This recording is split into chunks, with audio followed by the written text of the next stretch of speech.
ইউটিউবের মধ্যে কিংবা গুগলের মধ্যে গিয়ে সার্চ দিবেন আলা হযরতের পরিচয়, আলা হযরতের জীবনী।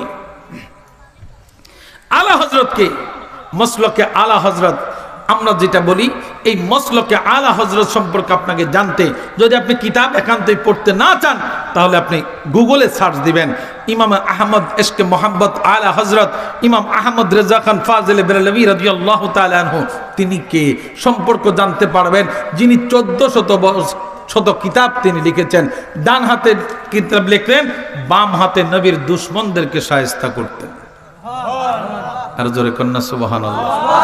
দুই হাতে লিখতেন, দুই হাতে, ডান হাতে নবীর শান লিখতেন, বাম হাতে নবীর দুশমনদের বিরুদ্ধে লিখতেন। ও এই আলা হযরতকে, এই আলা হযরতের দিকে তাকান।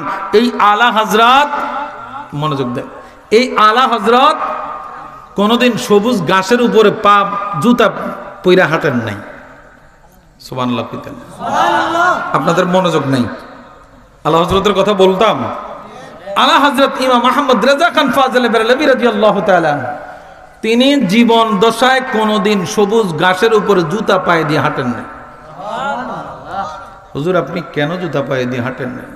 বলে নবীর সবুজ গম্বুজের চিত্র হলো সবুজ, আর ঘাসগুলো দেখতে সবুজ লাগে। আমি এই সবুজ ঘাসের দিকে তাকায়া নবীর সবুজ গম্বুজের কথা মনে পড়ে যায়, এই জন্য জুতা পায়ে দিয়ে আমি হাঁটতে পারি না।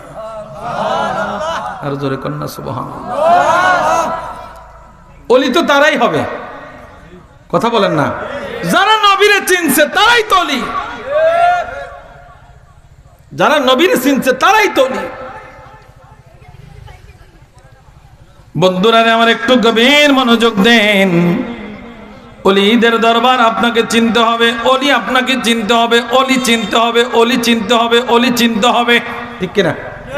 চিনতে হবে। আপনি দেখেই একজনকে অনুমান করতে পারবেন না ইনি ভালো না খারাপ, ইনার সাথে আপনাকে মিশতে হবে, ঠিক কিনা? মিশতে হবে।